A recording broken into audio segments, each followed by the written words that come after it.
Okay, Blood Gnomes. This is a very, very low budget movie.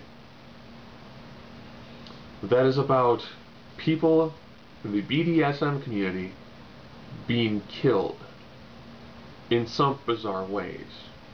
Most people are saying it's part of kind of like a bloodletting or the bloodbath sort of subset of that genre, or fetish, depending on how you look at it. But the crime scene photographer, who uses a very specific sort of Sony camera, is seeing these weird images. Finds out that he's seeing what are blood gnomes. These are gnomes that are born from a bizarre hentai-esque monster in a box.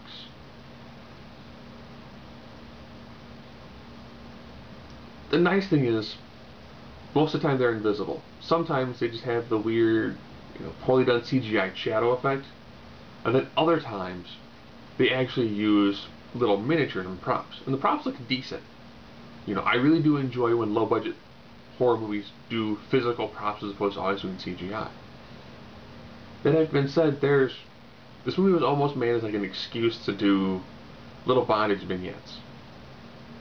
I mean, there's a decent amount of little bondage spots, but then again, it makes sense.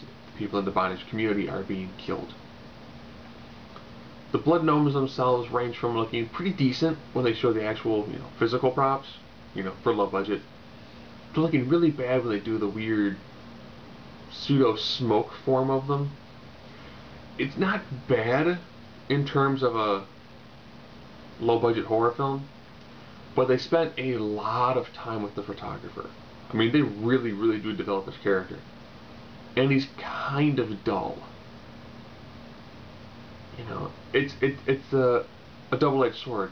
Either you don't develop a character and we don't care if he dies, or you develop a character too much, sacrificing the vast majority of, effects, blood, all things make it a horror film. The actor who does the camera, he's okay. I mean, there's nothing amazing about him, but they focus a lot on him. Like him driving to crime scenes, talking to himself, some of his background. So if you're going in thinking you're going to see a lot of blood and violence, that's titled Blood Gnome, you're going to get a lot more of a character study with some violence thrown in between bondage scenes.